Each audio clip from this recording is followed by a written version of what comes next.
Hola Dani. Hola Mariana. ¿Cómo estás? Muy bien, ¿vos? Bien, muy bien. Feliz Excelente. una vez más acá, reunidos para tener una nueva entrevista, una nueva oportunidad. ¿Y hoy con quién? Con un gran invitado, un amigo de la casa, Edelmis Griba. Él es ¿Edelmis? Edelmis Griba. ¿De qué origen será ese nombre? Ahora le vamos a preguntar, Sí, vamos a sacarnos Griba. todas las dudas. Él es psicólogo transpersonal y se dedica a una rama particular de la psicología transpersonal, que es la psicología regresiva. Psicología. Pero vamos a regresiva. preguntarle a él de qué se trata, ¿no? Perfecto. ¿Te parece? Bienvenido, Edelmis. Muy bien, Bienvenido. un gusto estar con ustedes. Se puede tutear, ¿no? Sí, se puede tutear. Buenísimo. Edelmis de... Edelmis sin S. Edelmis, mira. Perdón, yo había anotado Edelmis. Edelmi Griba. Griba. Edelmis. Entonces, ¿qué es un nombre latino, español? Es un nombre creo que de origen griego. Ah, Pero mira. no me preguntes de dónde lo sacó mamá, porque sé que lo vio en un diario de Cañada de Gómez que llegaba a donde ellos vivían en el campo, en la colonia Médicis. Ajá. Cuando tenía 13 años lo anotó y guardó el recorte luego y fue el nombre que me puso cuando yo nací. Sos el mayor. Soy el mayor y es el nombre que tengo, que además me Wow. costó acostumbrarme, pero ya estoy a gusto con él. Claro. Pero ¿era una época donde se anotaba cualquier nombre también? ¿o? No sé la época, fue Lo en logró. 1937, creo que había bastante libertad para poner nombre. Claro, quizás no había todavía listados, digamos, donde hubiera... Y ahora, por Claro. más que haya libertad, todavía los indígenas no le permiten poner su nombre indígena hasta muy recientemente. Sí, tienen que hacer mucho papelerío para poder Cuando hacerlo, realmente sí. los nombres indígenas de ellos son los que le corresponden. Ajá. Lógico. Claro. Conocí Lógico. a algunas personas, es todo un desafío, ¿no? Tener, ellos decían para el hombre blanco un nombre y Claro. tener un nombre para su pueblo, para su comunidad, ¿no? Así es. Y eso, por ejemplo, desde, bueno, ya entrando en el tema de la psicología o del ser humano en sí mismo, la cuestión del nombre, ¿pesa algo en cómo uno se mueve en la vida? Algunos dicen que sí. Ajá. Otros lo incluyen dentro, por ejemplo, de la numerología. Ajá. En otros le dan un significado. De todos modos, el nombre Edelmi hace que tengas que acostumbrarte a ser distinto.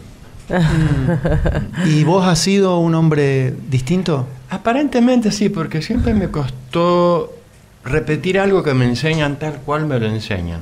Ajá. Y no es que desecho de lo que me enseñan, siempre le agrego algo, le cambio algo, que es la norma. Quizás porque partí desde muy joven con la idea, y eso la frase la aprendí después, pero la idea estaba desde antes, que cuando dos personas piensan igual, seguramente uno no piensa. Claro. Claro. Porque nada más que repite lo que el otro dice. Claro. Pero bueno, pero a lo mejor en algunas cosas se puede dar, ¿no? Sí, se da, y yo pienso que es importante saber y repetir las cosas importantes, pero siempre tenés algo que agregar. Eso Lo es verdad. propio. Lo propio, y cómo vos lo metabolizás dentro tuyo, cosa de no ser alguien que no piensa, que solamente actúa de acuerdo a un esquema que te pusieron y que adoptas y que luego lo empleas sin discriminarlo en cuanto a su contenido. Siempre digo que la universidad te troquela. ¿Saben qué es la palabra? Que Troquelar de- es que te imponen un modelo. Viene la palabra de Konrad Lorenz, Ajá. este etólogo que estudió el comportamiento de los animales, que fue un pionero en eso. Ah, mira. Él en Alemania siempre tenía animales en su casa, cuervo, ardillas, ganso. Entonces tenía una gansa que estaba encloacando sus gansitos, sus huevos, y él descubrió que si le hablaba a los gansitos 6 horas antes de que eclosionaran, Ajá. los gansitos grababan su voz y cuando luego eclosionaban y la mamá se levantaba del nido y los incentivaba con sus graznidos a que los siguieran al río o al lago cercano que tenía Lorenz en la casa, y Lorenz le hablaba a los gansitos todos se enfilaban detrás de De Konrad Lorenz y no iban con la mamá. Wow. Yo creo que eso muchas veces nos pasa en la vida. Claro. Más aún, a veces, el que mejor repite en la universidad es el que más sabe, no es el Claro. que más crea. Sí, Claro. es cierto. Entonces, es una universidad de repetir, Claro. de que nos enseña a una repetición permanente, lo cual no me agrada. Claro. Claro, es como esta cuestión que uno dice, ¿no? De donde esos lugares donde se enseñan respuestas y como un buen aprendizaje sería que uno aprenda a hacerse buenas preguntas de algún modo, ¿no? Así es. Tuvimos un breve cortecito, ya estamos de vuelta. Ya estamos de nuevo. Sí. Para que comprendamos, porque estamos como muy acostumbrados al término tradicional de la psicología, pero la psicología transpersonal nos enseña algo más. Sí, como muchas otras corrientes, aunque te parezca raro, en estos momentos se estima que hay más de 300 corrientes diferentes dentro de la psicología. Es un barullo. Wow. Es imposible manejarlo. ¿Son todas legales, así entre comillas? O sea, como que son todas que haría falta para tener una opinión, en profundizar un poco en el conocimiento antes que descartarla nada más porque dice algo opuesto o diferente a la que yo pertenezco. Claro. Sabiendo que hay algunas que son dominantes, como toda la parte comportamental que ocupa Estados Unidos, México, una parte de América, la psicoanalítica, que es otra parte acá en Argentina y un poco en Francia, no es la que más está dominando actualmente, pero hay más corrientes. Las sistémicas, la sistémica, la gestáltica, en fin. Sí, muchísimas. Pero la cantidad que existe. 300 es como que no lo puedo abarcar. Hay como dos grandes bloques de alguna, porque vos... Cuatro grandes bloques. Porque algunos tienen en cuenta el alma, vamos a decir sí, otras quizás no. Esto del alma es nuevo, ninguno casi de todas estas que mencioné la toman en cuenta. Este movimiento transpersonal se origina dentro de esa década del 60, que también fue todo el movimiento New Age, donde comienzan los trabajos de Castaneda, donde comienzan a revalorizarse ciertos aspectos de la conciencia que no estaban adecuadamente valorados para ellos. Se hablaba mucho más del comportamiento o del inconsciente, y acá se habla de la expansión de conciencia. Y comenzó entonces esta corriente que se llamó en general transpersonal. Hay una revista que se creó en ese momento que se llama Psicología Transpersonal. Después surgieron otras más que están dando vuelta, como por ejemplo sobre conciencia. Y en ese mismo tiempo aparece, muy poco después, la psicoterapia regresiva, que en realidad es psicoterapia de vidas pasadas. Bien. Que es una corriente más específica, pero no más que otras. Y además les agrego algo, no es que una corriente sea mejor que la otra, tienen propuestas diferentes. Se hizo un estudio para ver de cuál de todas estas corrientes, no se las tomó las 300, se tomaron creo que 7 corrientes diferentes, cuáles eran las más efectivas. Con una muestra bastante grande de pacientes que se evaluaron, y oh sorpresa, descubrieron que los mejores terapeutas psicoanalíticos se parecen mucho más a los mejores terapeutas comportamentales y sistémicos que entre sí. Qué interesante. O sea que tiene mucho que ver quién usa la herramienta. Usa la técnica, exactamente, más que la técnica en sí. ¿Quién toca el instrumento? Es como muchas técnicas indígenas, que es el terapeuta el que realmente propone. Ahí perdón que corte, ¿no? Pero el camino del terapeuta es importante, ¿no? O sea, cuán afín se sienta con la técnica. Hay algo que te lleva a conectarte con el otro, que vos sabés que ese otro se modifica, pero al mismo tiempo te modificas vos. O sea, no hay una modificación de él, es tu propia modificación a veces la que modifica a él. ¿Y vos cómo llegaste a lo transpersonal? Porque antes, en ese bloquecito que se nos cortó, nos contabas que estabas muy parado en la ciencia pura, ¿no? Sí, y sigo pensando que no hay por qué desecharla. Esa ciencia permitió enormes adelantos en todo el siglo pasado. A tal punto, fíjate, se hizo un estudio para ver cuáles fueron los adelantos más importantes del siglo XX. Sin lugar a dudas, podés decir la cohetería, el viaje a la luna, la televisión, ¿no? ¿Qué más dirías? La informática. Y las redes de comunicación, ¿no? Internet. Exacto. ¿Qué más dirías? La tecnología, los celulares, Eso. Nadie menciona que en el siglo pasado se agregaron 30 años al promedio de vida. En una gran parte, 30 años. A comienzo del siglo pasado, nuestro promedio de vida era 54 años o 52 años. Y al final de ese siglo y comienzo ya estamos en 78. Qué fantástico. Entonces nadie dice... Las enfermedades que nuevas por eso se la tienen de... vejez presente Claro. como una fuerza enorme dentro de la sociedad y que aún no sabemos qué hacer. Es una experiencia que cualquier grupo ya neolítico, donde ya se cultiva, estaba el consejo de ancianos y eran aprovechados porque era toda la experiencia que traían. Claro. Vos fíjate que a tal punto no podemos negar el avance de la ciencia en todo eso. Claro. Ahora bien, eso es una parte.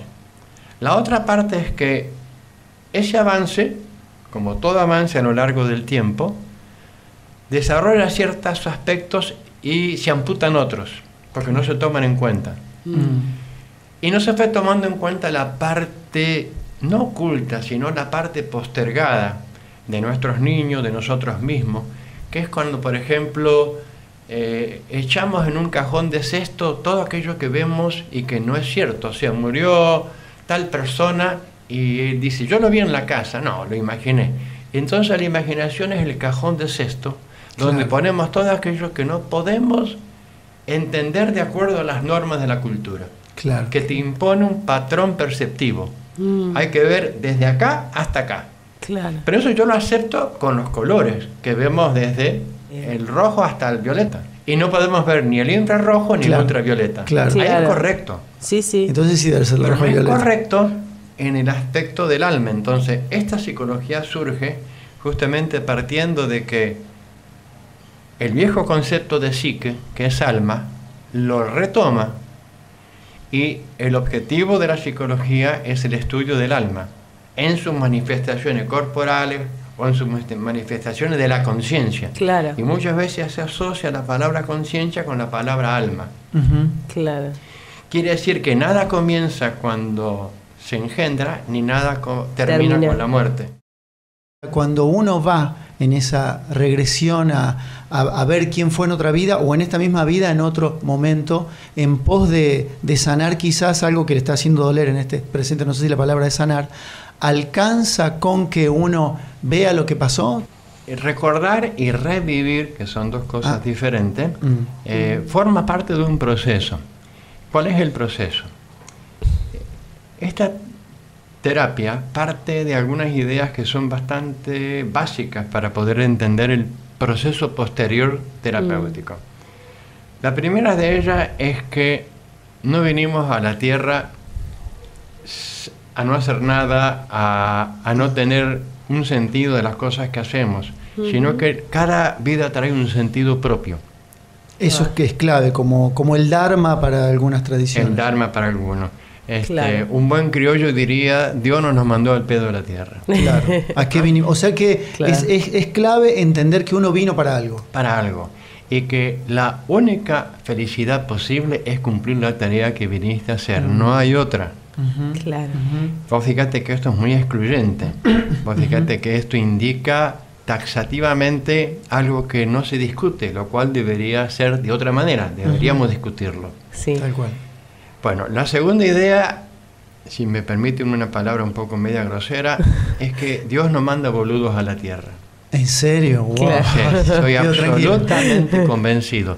¿Qué quiero decir con ello? Que por más que uno esté confundido, la esencia de uno sabe a qué vino. Claro. Por lo tanto, la terapia tiene que ayudarle a recordar, nunca decirle, nunca enseñarle a qué vino, es ayudarle a recordar. Es el viejo concepto platónico de la reminiscencia, que es tan hermoso realmente, donde educar es solo recordarle a la persona lo que ya sabe. Claro. De ahí viene la palabra ex duce, de donde se origina educar. Ex duce. Ajá. Ex es el prefijo como de exprimir, que quiere decir sacar afuera lo que está dentro. Y duce quiere decir presentar. Claro. Por lo tanto, solo educo cuando le presento a la persona lo que tiene adentro. Solamente que por eufonía decimos educar y no exducar, Claro. ¿no? Instruir significa amontonar, Claro. que es lo que hace comúnmente El- la educación. el troquelado. Claro. Pero normalmente no educa. Claro. Claro. Por lo tanto, entonces, la misión la debe recordar la persona, Ujú. aunque esté confundida. Claro. Y ¿Qué que hace la- estamos como tapados de capas de información o de una mala educación o de una instrucción, digamos, ¿no? De este troquel Sí, que vos sí, dijiste. pero no solamente es lo que llega de afuera, también es la confusión que traemos adentro desde vidas anteriores. Claro. Bien. Y se van Ah. combinando ambas, ¿no? Ni te digo si estamos frente a una situación de crisis donde todo se agudiza, o a una Claro. situación de bonanza en donde se agudizan otras partes. Claro. Por ejemplo, la banalidad se agudiza muchísimo en la bonanza. Claro, Claro, tal sí, cual. absolutamente. En vez de ser un momento de reforzar lo interior, se refuerza la banalidad. Claro. Es decir, que en la próxima crisis te encontró peor. Porque es la bonanza del ego y no del alma. Claro, exactamente, ¿no? Sí. Y la terapia entonces conduce a la persona a tratar de que se encuentre en esa parte sustancial que hace al sí mismo, Claro. al sí mismo. Ujú. Por lo tanto, ahora viene la respuesta: si cuando revivimos algo traumático, solo revivirlo Claro, alcanza. ahora No. ya está diciendo revivir. Yo inclusive preguntaba con ver. Revivir ya Claro. sería otra experiencia. Sí, porque- porque te pasa por el cuerpo, por el sentimiento. Exactamente, porque en regresión se revive, no se recuerda. Ah, Claro. claro. Y hay toda una técnica para borrar, pero ¿qué significa esto? Significa que hace falta que el terapeuta le quite las malezas que la persona tiene en su camino para que pueda circular lo más normal posible, cumpliendo con la misión que trae. Mm. Quiere decir que si yo tengo miedo al agua, miedo a hablar en público, que son miedos facilísimos de quitar. ¿En serio? Miedo- Ay, Ya- vamos voy a ya. ir te digo Miedo, así. miedo al fuego, miedo al precipicio. Ajá. Y te digo también como otros miedos, como puede ser en las mujeres, que es bastante frecuente: cucarachas, arañas, Ah, sí, sí. murciélagos, sapos. Eso es facilísimo quitarlo. ¿Y eso por qué es fácil? Porque vos ya sabés como de dónde vienen. Vienen de un lugar, lo revive, y hay una técnica de borrado donde se le borra al recuerdo toda la carga afectiva que tiene adosado. Ah. Por lo tanto, lo vuelve a ver ya sin emocionarse o sin esos pánicos que suelen tener muchas personas, Claro. que los anula. Cuando, sí, Tal sí. cual. Entonces, ¿qué hace? El valor no es quitar el pánico. El pánico únicamente es despejar el camino para que él camine en su misión. El valor real es que él se encuentre. Ujú. Porque Wow. de lo contrario, pues supongamos que tengamos no es una suerte, sino la oportunidad de quitar los miedos, Claro. y no encuentra el camino porque el terapeuta no fue suficientemente claro, o porque está muy confundido la persona que está en regresión, Ujú. le va a pasar algo que realmente suele ser calamitoso, porque es estar bien, pero el pedo. Claro. Claro, porque no No encuentra el sentido. Claro. ¿Mm? No encuentra sentido. No le encuentra sentido, que es mucho peor, porque ahí sí que entras en depresión. Si en cambio yo no tengo miedo a hablar en público, y con ese miedo yo me anulo, estoy con el miedo taponando una crisis existencial profunda que tengo. Claro. Mm. Cuando ya el miedo no está y no sabes ahora qué haces, esa es la peor parte de la terapia, Claro. porque significa la nada. Pero puede darse eso, o sea, no es que Sí, porque se da. así, Sí, sí, o sea, que hace uno falta. pierde el miedo de hablar en público, pierde el miedo, pero no comete el acto, que es Hace falta, sí, ya el miedo aparece. Por ejemplo, si tenés miedo a hablar en público y sos una maestra claro. y tenés que decir los discursos de fin de año, del Día de la Bandera, etcétera, y eso es un pánico. Ujú. En fin, eso se quita. Lo importante ahora es qué había detrás de ese pánico. Claro. Y no es que tiene que haber algo que obstruye de por sí, pero ya tiene que encontrar qué significa hablar en público, cuál es el mensaje que tiene que dar, cuál es la comunicación, y ahí puede que comiences a trabajar en el meollo de la misión. Claro. ¿Y eso también se trabaja desde la terapia o Si eso no ya- trabajas eso, la terapia no tiene sentido. Ajá. Claro. Ajá. No tiene sentido. ¿Y cómo uno se da cuenta de algún modo que está haciendo bien las cosas, que está yendo bien? El lunes es un lindo día. Ah, perfecto, Ah. claro. ¿Y lleva mucho tiempo? ¿Son terapias de...? No, son terapias cortas. Estar en lo tuyo es como besar a una mujer que te agrada y te gusta. ¿Qué sentís? Wow. Claro, ¿Qué? sí, seguro. Es lo mismo, ¿no? Mm. Wow. Porque es el amor. Claro. Lo que pasa es que uno Comenta así porque estamos tan entrenados de algún modo por el sistema también, este troquel que vos decís que es ganará el pan con el sudor de tu frente, que entonces uno se parece como una fantasía de que uno pudiese vivir bien haciendo realmente lo que le gusta, y mucho más que eso, lo que uno sabe que vino a hacer a esta vida, ¿no? Uh-huh. Lo cual indica que es tan válido para quien tiene pocos recursos como para quien tiene muchos recursos. Claro. Suelen ser las personas de muchos recursos los que más les cuesta entender a qué vinieron. Claro. ¿Por qué? Porque como que usamos toda nuestra mente, nuestra inteligencia, sería para que eso no aparezca de algún modo. La banalidad les impregnó la conciencia. Claro. Wow. Porque no tienen motivo por qué luchar. Y de todos modos, se está dando un fenómeno también a partir de la década del 60, mucho más que en otras épocas, en donde se recurre a alteradores de la conciencia. A ver. Que algunos son los que producen adicción y otros son realmente profundos alteradores, pero alteradores en el sentido de modificadores de la conciencia, que están siendo utilizados y retomando muchos aspectos de toda la psicología chamánica, en donde la verdadera realidad es la que ves con la ayahuasca, es la que ves con el peyote, es la que ves con los hongos enteógenos. No estoy hablando de la drogadicción para nada, pero estoy diciendo que quien se droga lo que aspira es manejarse en una realidad diferente a la ordinaria. Claro. Que teníamos que preguntarnos por qué no quiere estar en la realidad que le toca vivir cumpliendo con su misión. ¿Por qué busca un modificador de conciencia para huir de esa realidad y estar en una realidad que no lo conduce realmente a un buen puerto? Pregunto, ¿no hay como dos formas de acercarse a las experiencias de esto? Por ejemplo, no es lo mismo si yo consumo una droga todo el tiempo, si hago una experiencia de peyote, de ayahuasca con un chamán.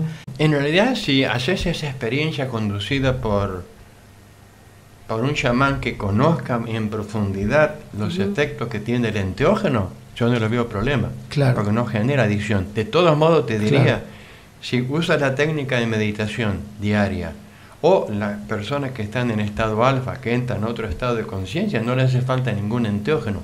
Yo siempre dije que si meditas todos los días, llegas a un estado de conciencia diferente, sin ayahuasca, sin peyote, que no los repruebo para nada. Tal cual, entiendo. ¿No? Sí, la cocaína, sí, la heroína, en fin, ahí sí. Porque eso ya estamos en situaciones graves.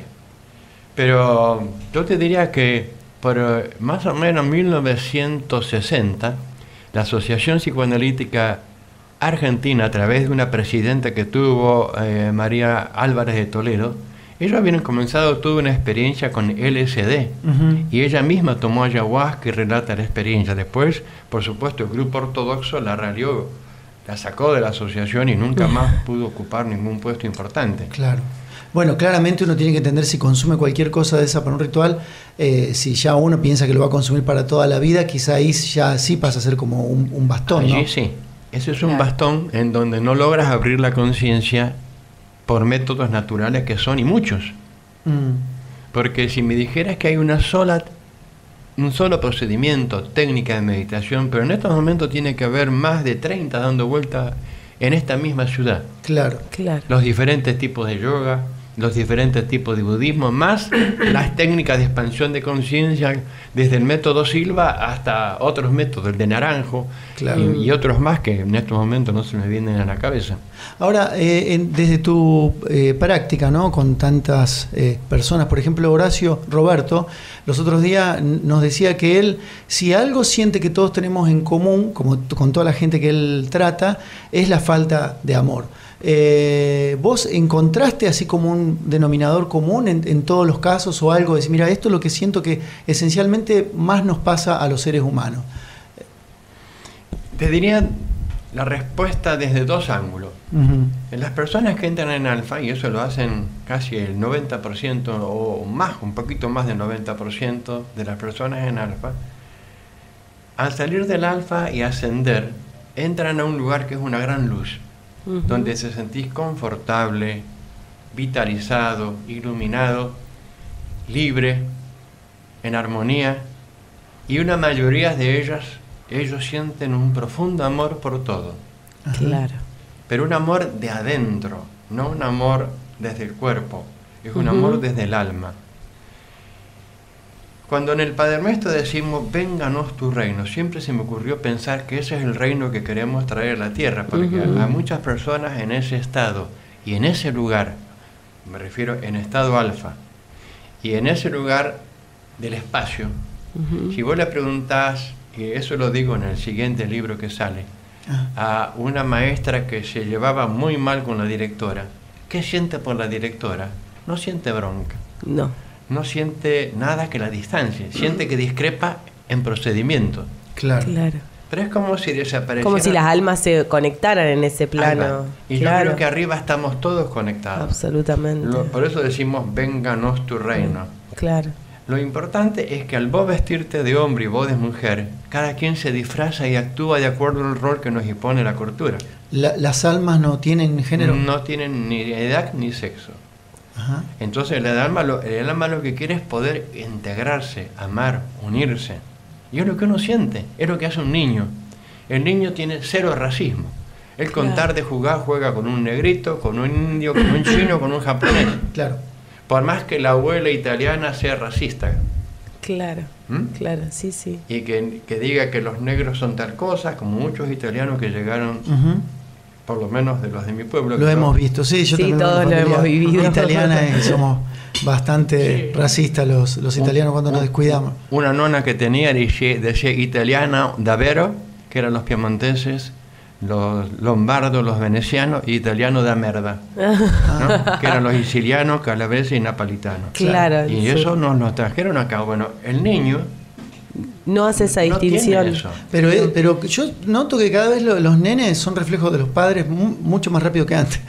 Eso no, ojalá que no. Ojalá que no, pero sucede. No. Yo ya noto bebé que parece que ponen cara para las cámaras, para hacerle fotos, ¿sabes? Como que ya sonríen porque los padres le piden. Pobre bebé, digo, o sea, porque ya está queriendo complacerlo. Pero no sé si llegan al racismo, con tal de jugar no, un es chico, verdad. Claro. Está con es como una mirada inocente. Es una mirada desde el alma, creo. Desde el alma, claro. Donde no están todavía troquelados, como dijimos hoy, la palabra troquelar. Claro. Y al no estar troquelados pueden amar. Más aún, si ustedes van por la calle, a veces podrán ver una persona que se dan cuenta que si hubieran parado a conversar con ella porque se les dio la gana de conversar, porque la vieron y sintieron el impacto energético que les llevaba a acercarse. Sí. Si ustedes la paran, verán que los dos se ponen el disfraz y tardan en comenzar a hablar, y se pregunta ¿para qué se pararon? ¿Para qué me paraste? ¿Qué querés? ¿Qué te ocurre? Claro, ¿qué estoy haciendo acá? ¿Qué estoy haciendo acá? Y la otra es el que se paró, dice, bueno, ¿por qué me paraste? ¿Qué querés? Claro. Comienzan todas las defensas, lo mismo que hace el paciente cuando sale de alfa, dice, ¿lo habré inventado? Claro. ¿No será esto fruto de mi imaginación? ¿Por qué? Porque esas personas que vimos en la calle y nos cayó bien, es un recuerdo que tenemos de vidas anteriores. Son energías compatibles con nosotros. Ajá. Ahora, me viene como una pregunta, ¿no? En esto que vos decías, si hay oídos, ¿cómo es? Si algo escucha sin oídos, si ve sin ojos, si recuerda sin cerebro. Ese es el alma. ¿Cómo sería? El alma, entonces, se va quedando con fotos de mi experiencia en esto para llevarlo a otra vida, porque supuestamente el alma está exenta de todo, pero después hace otra vez el juego para depurar un juego que ni siquiera fue de ella, fue de la personalidad que tomó en otra vida. Sí, pero que condujo, porque es la verdadera conductora, por más que la mente se equivoque. Ajá. Además, el alma costará creerlo, ¿no? Pero se acuerda de todo. Todos los detalles, todo. ¿Oíste bien? Yo no sé cómo hace esa energía para tener ese volumen de memoria. Supera... Creo que la computadora más potente que pueda crear el hombre en la Tierra nunca va a ser superior a la memoria del alma. De todas las vidas, de todo... Detalles de esta vida no te das ni idea. ¿Cómo puede ser que una persona el día del parto puede ver quiénes están en la sala de espera participando con los que están allí esperando, que puede ser el papá o el abuelo, quien sea. Sí, los tíos, quien sea. Cómo va el parto de ella y su mamá en ese momento. Pero más aún, describe la vestimenta que tienen. Si tiene una pollera floreada, si tiene un pantalón. Claro. ¿Qué están hablando? Y se acuerda de lo que están hablando. ¿Se mueve en el tiempo el alma? Por supuesto que sí. El alma no tiene tiempo. Bueno, entonces si no tiene tiempo, está ahí. Está en todos los tiempos al Entonces, mismo tiempo. Quiero decir, no tiene que hacer ningún ejercicio de memoria, solo estar en ese estado. Si vos le pidiese, ¿y cómo es el tejido, la trama de la tela que tiene la flor, de quién está en la sala de espera? El alma va a tener capacidad hacia eso porque va a estar ahí. Mira, nunca hice eso, no podía decírtelo. Lo que sí pregunto para que el paciente se sienta más seguro de lo que ve, cómo es el color del vestido. Claro. Y ahí viene 3 diferencias. Si la persona es clarividente, ve perfectamente y describe con detalle. Mira. Si no es clarividente, lo ve todo medio borroso. Si es clariaudiente, oye todo lo que dicen. Pero si es anestésica, siente lo que los demás sienten. ¿Y todos somos algo? ¿Algo de los 3 somos todos o algunos no tenemos nada? No, algunos tenemos, alguna de las 3 tenemos. Buenísimo. Algunos tenemos una combinación de 2 y algunos tenemos los 3. Claro. El de los 3 es el más cómodo para trabajar en alfa. Claro. El que más rápido cambia es el senestésico, porque siente. Claro. Entonces, al sentir el síntoma en el cuerpo, por ejemplo, un miedo al precipicio o el miedo a las arañas, lo borras muy fácilmente. Porque todo su cuerpo te está diciendo, acá tengo el miedo. Y cuando lo borraste, volvés a la situación donde se originó el miedo y no estará más el miedo. Tenemos unos minutitos, pero ya... Bueno, alguna... Y, por ejemplo, en esta cuestión... ahora me quedan un montón de preguntas, pero bueno, podremos hacer otro, en algún momento otra charla. El alma, al estar en un espacio sin tiempo, ¿tuviste experiencia que tenga que ver con el futuro o siempre son...? Ven el futuro, pero hay que tomarlo con precaución, pero sí lo ven. Cuando más inmediato es, hay mayor nivel de acierto. Cuando más inmediato, varían los niveles de acierto. Creo que uno solo tenía, que yo conocí, ¿no? Tiene que haber más. Tenía el poder de decir, ese templo se va a caer piedra sobre piedra. Fue Jesús, y después de muchos años que él murió, el templo de Jerusalén se cayó piedra sobre piedra. Claro. Pero son personas muy excepcionales que pueden ver sin problema hechos futuros importantísimos como fue este y lo aciertan hasta en el tiempo. Claro. Nosotros tenemos las limitaciones que tiene el aprendizaje de nuestra alma. Claro. O sea, no somos más allá de lo que aprendimos. Claro. No, creí que el alma, como se podía mover en este... Sí se mueve. O sea, quizás se reserva el futuro para no enloquecernos en este presente porque no estamos preparados. Te diré algo que es bastante importante. Horacio Roberto lo sabe porque lo hemos hablado varias veces este tema. Todos los pacientes en alfa que van al futuro, un porcentaje muy alto ven acontecimientos climáticos. Hace esto desde el año 87. Aún viviendo en México, que ya me lo relatan. Debo tener más de 1500 relatos, que lo digo en el libro que va a salir ahora. ¿Y cuál es el nombre del libro? El potencial de la conciencia. Wow. El potencial. Sí. Y un segundo que ya estoy preparando se llama La memoria precorporal y prenatal. Ay, qué interesante. O sea, lo que ves antes del cuerpo y lo que ves durante el vientre, durante tu gestación. Y que, volviendo a esto de los fenómenos naturales que están por suceder, climáticos, sí. ¿Qué es lo que está como factor común entre todas esas? Ninguno vio guerra, ninguno. Mira. Ninguno. Todos vieron sucesos climáticos como que aumenta el caudal del océano. Claro. Los ríos desembocan más alto porque tienen que desembocar en el océano y el océano está más alto y desparraman mucha agua a los costados. Claro. Eso lo ven todos y todos ven lo mismo, que es lo que me llama la atención. Algunos un poquito más o un poquito menos. Una parte ve un volcán que explota en el hemisferio norte, que es el que origina todo el problema. Es que hay un volcán enorme en el norte de Estados Unidos, que ese solo volcán puede cambiar el clima de todo el planeta. El de Yosemite. Exactamente, no, el de Yellowstone. Sí, Yellowstone. Yo no sé si será eso, será otro, pero es lo que ven. Ahora, de ahí a que ocurra, no sé. Pero fíjate qué nos dicen de arriba. Todo el trabajo que viene es en grupo, no hay salida individual. Claro. Es como si tuviéramos que retomar el viejo concepto de vivencia en aldea, donde trabajábamos juntos. Claro. O sea, el individualismo como que periclita, como que no tiene mucha vigencia. Bueno, y aparte es claro, ¿no? Porque yo hablo por mí, cómo uno se percibe, ya cerramos. Sí. Cuando se siente individual, como decís vos, está tan bien parado en el ego, bien entre comillas, ¿no? Entonces a uno el ego es especialista en sentirse, en que uno se compare todo el tiempo con el otro, y si Claro. estás ganando, como si vos estás en la banalidad, si estás perdiendo, estás en la envidia, en el enojo, pero nunca sintiéndote bien. Bien. Ahora, bueno, ya para cerrar... Sí, porque ya se nos cortó una cámara. Ah, se nos cortó una cámara. Bueno, perfecto. Cerramos con la que queda. Digo, ¿a quién le va mejor esta técnica que vos aplicás? Con fobias, con trastornos orgánicos muy específicos, como por ejemplo cefalea, taquicardia, colon irritable, esos trastornos que tienen mucho de psicológico, es excelente. Casi siempre responden a heridas de vidas anteriores. Ah, Ay, qué perfecto. interesante. Bueno, Queda mucha prometemos, información, sí. si vos nos lo permitís, Edelmi, una nueva entrevista, así Sí, desarrollamos más. absolutamente. Y nos han quedado casos para consultar, a ver qué cosas habían pasado en otras vidas. Así que, bueno, gracias, Edelmi. Bueno, muchas gracias por estar acá.